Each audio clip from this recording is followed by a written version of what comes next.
Hey, you're just in time for the finale of a contest between two powerhouses of the 70s, the Chevy 454 and the Ford 460. It's going to be quite a horsepower throwdown. Now, in the first show, we performed a budget build on the 460, spending only about $2,500, from used short block to finished motor. It made 378 horsepower on the dyno. Later in round two, we treated the same motor to a high-performance build using a solid roller cam, quick flow top-end kit, and a Holley 1000 CFM carb. Result, 607 horsepower. But then it was Chevy's turn. Same boneyard to finish motor buildup, same bare bones budget, but different results on the dyno. Chevy made 409 horsepower, 31 more than the Ford. So today in the final round, this 454 gets its high performance build, and we get to see which monumental motor makes the most power. Either way, we're going to drop this thing into our 85 Monte Carlo and turn Chevy's last full-size muscle car into a street strip beast. To match the Ford's power, we've got a similar parts combination, like this solid roller cam, except this time it's from Lunati. For cylinder heads, we're using a racing head service big block Chevy aluminum head. And for the induction side, a Merlin single plane intake manifold. Now for the rotating assembly, we're gonna do something a little different. We're gonna hang these KB pistons on a set of Eagle rods and use one of their crankshafts. Now this is our ESP cast steel piece that's good for applications up to 700 horsepower.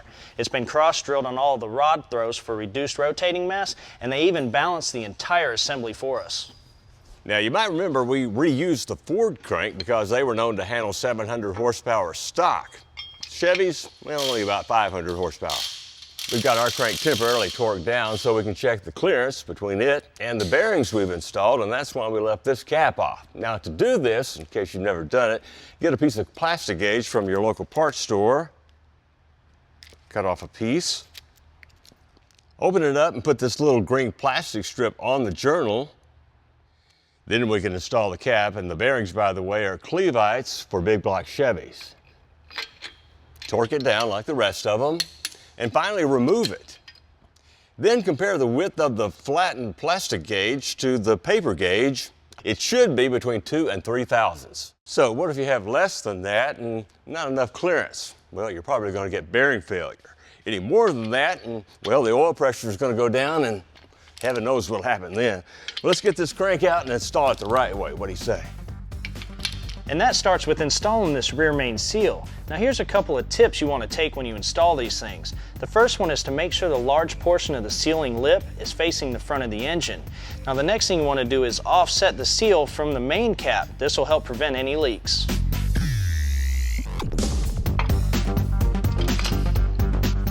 The rods from our kit are forged from 5140 steel, and they're available with a press fit or like ours with floating pins.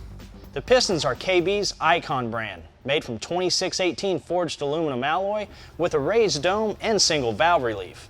This will help put our compression ratio at about 10.5 to 1. Here's another good feature, forced wrist pin oiling to prevent failure. There's no graceful way to install these spiral retaining locks. Just make sure you get them completely into the groove. The last step in our prep is the piston ring set. All ring packs are different, so make sure you follow the instruction sheet to determine which direction the bevel goes. And make sure you look close, because they're hard to see. There she is. Hey, don't forget to counter the rings 90 degrees from each other. That will prevent oil from making its way to the top of the piston. Now, using plenty of lube, we're installing Clevite bearings in this rod.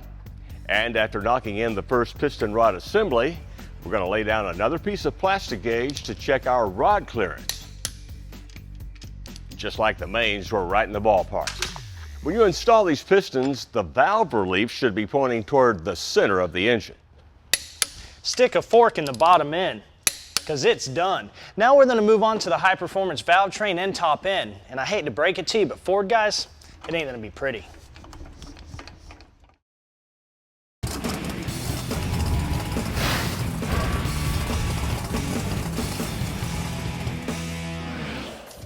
I guess we better pick up the pace. We're back with our big block Chevy high performance build. This motor's got a top 607 horsepower to beat out a Ford. And just like with our Ford 460 buildup, we're going with a solid roller camshaft. A solid roller puts more stress on the valve train and requires frequent valve adjustment, but the upside is you can get a more aggressive cam profile and higher RPM range. Now to spin that cam, we're going to use a double roller timing set with adjustable keyways. Needless to say, cylinder head choice was pretty critical in both of our big block builds. For the Chevy, we're going with these RHS aluminum heads with 320cc intake runners compared to 290s on the Ford. Valves measure a 225 on the intake, 188 on the exhaust, a little bit bigger than the Fords, but get this, combustion chambers. These are 114 cc's, the Fords were 74, so how could they have the same compression ratio of 10.5? But don't forget, we got those big dome pistons taking up a lot of space in here. We are swapping out the springs that came with the heads though for these comp dual springs with dampeners. Now they've got twice the spring rate and they're a perfect match for that solid roller cam. To seal our heads, we're going to try out a set of these Cometic gaskets. Now they sent us a cutaway so you can see the 3 layers of stainless steel with the elastomer coating. Now as the motor goes through the compression stroke, the head tries to lift away from the block. So a cool design feature about these gaskets is the gasket will actually vertically lift to take up that room and still maintain a good seal. After dropping on the heads, we're going to cinch them down with a set of ARP bolts and torque them in 3 increments up to 75 foot-pounds. The rest of the valve train came from Lunati, including the roller lifters. Because of our parts combination, we have to measure the push rods to get the correct length. And just because we have to wait to get them in the morning, doesn't mean we're dead in the water. In fact, we can install this Merlin single plane intake we got from World Products now. It's one a lot of racers are using these days. It makes good power in the 25 to 8,500 RPM range, and they use what's called a right cast process, which means they smooth out the internals so there's no need to clean up the runners or the plenum. It's ready to go on. Just like the heads, we're going to cinch them down with a set of ARPs. This engine's going to need much better oiling now, so we're upgrading to a milling high volume pump and a pickup that came with our new pan, which is one of Hamburger's racing pans with kickouts for extra oil capacity and inside trapdoor baffle. All right, quiz time. It would have been a lot easier to roll the motor upside down for this, so why didn't we? Was it A, the engine stand is stuck and won't turn? B, the instructions say install the pan this way, or C, without push rods and rockers, those lifters we installed would fall right out of their holes. If you answered C, you're right, and chances are you'll never have to uninstall your intake manifold to pick up fallen lifters. We can do the rest of our work today in the dyno, including the dampener from Pioneer, the water pump, and since we ran the same carb for both of our budget builds, we're reusing this 1000 CFM Holly, which is the same carb we ran on the second stage with the Ford during its dyno runs. Well, now we really are dead in the water until first thing in the morning when our push rods show up. What does that mean for us? A good night's sleep. And for you guys, only a few minutes of commercials. Yep, you Ford and Chevy guys better stand close by. The big showdown is coming up. I'm nervous. I ain't nervous, I'm ready to get it done.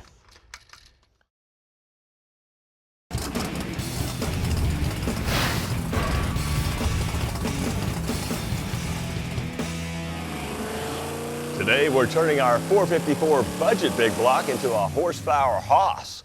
First with an Eagle rotating assembly and domed Icon pistons, then with parts like a Lunati solid roller cam and valve train, a set of RHS Pro Action heads, and a Merlin single plane intake. A similar build we did on a Ford 460 recently that paid off to the tune of 607 horsepower. Will this bow tie counterpart meet or beat that? We're just a few steps away from finding out. Well, I'm happy to say the push rods we ordered came in just in time.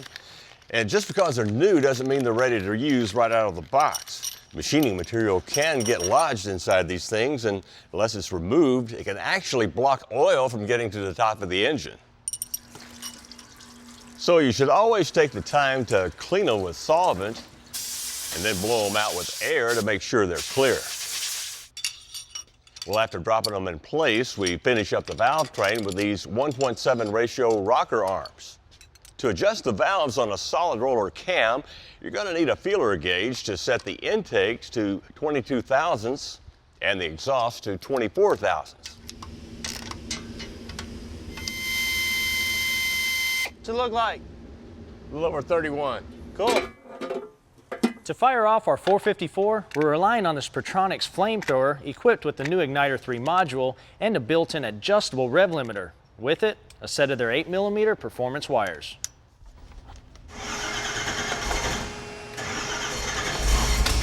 Ooh.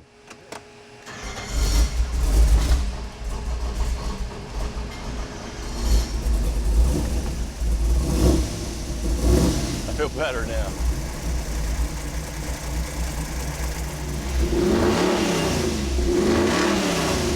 To get started, we're running the engine through a heat cycle to get the ring seated and all the components broke in. God, I love the sound of these big blocks. These sensors in each header pipe tell us the exhaust gas temps. This is a useful way to detect a problem with any of the cylinders. Running a solid roller has its dues. Look how loose these rockers got during the heat cycle. Now you have to relash the valves after the break-in, and it's good to check them about every 3,000 or so miles. All right, I'm gonna make a little pull. Now remember, we're chasing a peak horsepower of 607 from the equally modified Ford. Our first run at 4 grand was a fine 409 and rising, so's the torque. Let's step it up.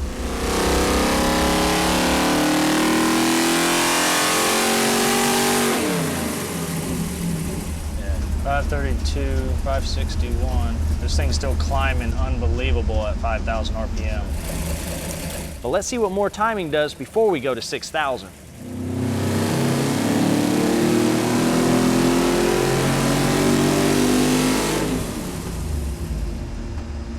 Sounds phenomenal. We're up to 615 horsepower at 6,500 RPM. But we're not done. Lately, we've enjoyed impressive results from changing to lighter distributor springs.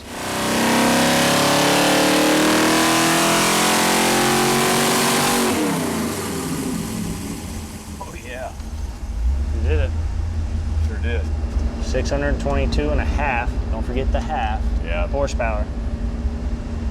All right. All I can say is that Monte Carlo's gonna haul the mail. I'm telling you. It's gonna be a fun drive. Now, before you Chevy guys start slapping high fives, let's look at peak runs of each engine stacked up against each other. This is horsepower. The bright white is Chevy, peaking at 6,300 RPM, 11 more horsepower than the Ford that flattened out here at 5,900. Torque is a different story though. This is the Chevy bright green down here and the Ford making 11 more foot-pounds. Now average, that's a little different story. Average is the performance measured throughout the dyno run, and in that department, well, it's Chevy hands down 21 more horsepower than the Ford still making a little bit more torque. Well, no doubt they're both stout engines, but only one's gonna fill up that hole in our Monte Carlo. Recently, we built a Pontiac engine in Olds, plenty of Fords and Chevys, so what's missing? Hey, Mopar guys, don't worry, your chance is coming a lot sooner than you think. But after the break, Joe's got a little tech tip he wants to share with you on an LS1 here on the dyno, so I've got to get this thing out of here.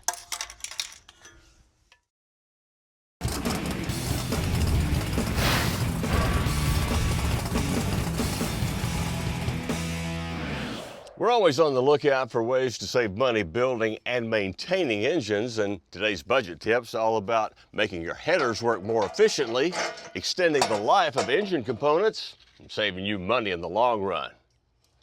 We're wrapping this header with DEI's titanium header wrap that acts as a thermal barrier, keeping the engine compartment cooler and containing the header heat to enhance performance. Now it comes in a kit with enough wrap to cover a set of headers, locking ties to keep everything secure and snug, and a can of silicone coating to further seal and protect. All right, now let's run this small block Chevy with one stock header and the header I just wrapped on the other side. Well, after running the motor for about 5 minutes at different RPMs, we check the temperatures in the area around the pipes, and it's 307 on the naked side, 236 on the wrap side. Well, that's 71 degrees cooler than the other side. Imagine that difference in your engine compartment. Of course, there's also the obvious advantage of never worrying about your spark plug boots burning up. Now, you can get that header wrap individually or in a kit like we used for about 80 bucks. The next time somebody gives you the finger, you better hope it's one of these, the magnetic finger from TurnPro. Now it has a magnet sewn into the tip that allows you to pick up light magnetic objects with a breeze, even in tight places. Now it's also good to have around when you're working with spring-loaded objects like C-clips or even distributor springs. Now on top of the finger, they also offer gloves that have magnets in both of the index fingers. Now the gloves, they cost about $20, but for $11, you can get the one special, friend, that will stick with you forever. You don't have to be a seasoned gearhead to know that sludge is your engine's enemy. Why? Because once it builds up and clogs oil passages, the result is reduced gas mileage, decreased engine performance, maybe even engine seizure. Castrol's GTX is formulated to provide your engine with maximum protection in a leading oil against sludge buildup, viscosity, and thermal breakdown. Castrol GTX contains unique dual-action dispersants that provide a superior level of protection against sludge buildup to withstand the most extreme driving conditions. Oil is your engine's lifeblood. It can also be your safeguard against sludge. Build on a budget. Horsepower projects that save you time and money. Yeah, you guys have watched us build a lot of performance engines, and you know the drill. Each project involves a lot of tear down, machine shop work, new parts, and meticulous assembly. It's a lot of fun to do, and it's the right way to build a performance engine. But when a problem develops in your everyday driver that results in water in a cylinder, well, the cost can be more than just a new gasket. It's time, and the shop can get hundreds in labor. So instead of going that route, you might want to try a chemical solution. Head Gasket Fix is a new internal engine coolant seal from Bars Leaks. According to them, their technology has advanced to the point that now you can just pour it into a cool radiator, then idle the motor for 15 minutes.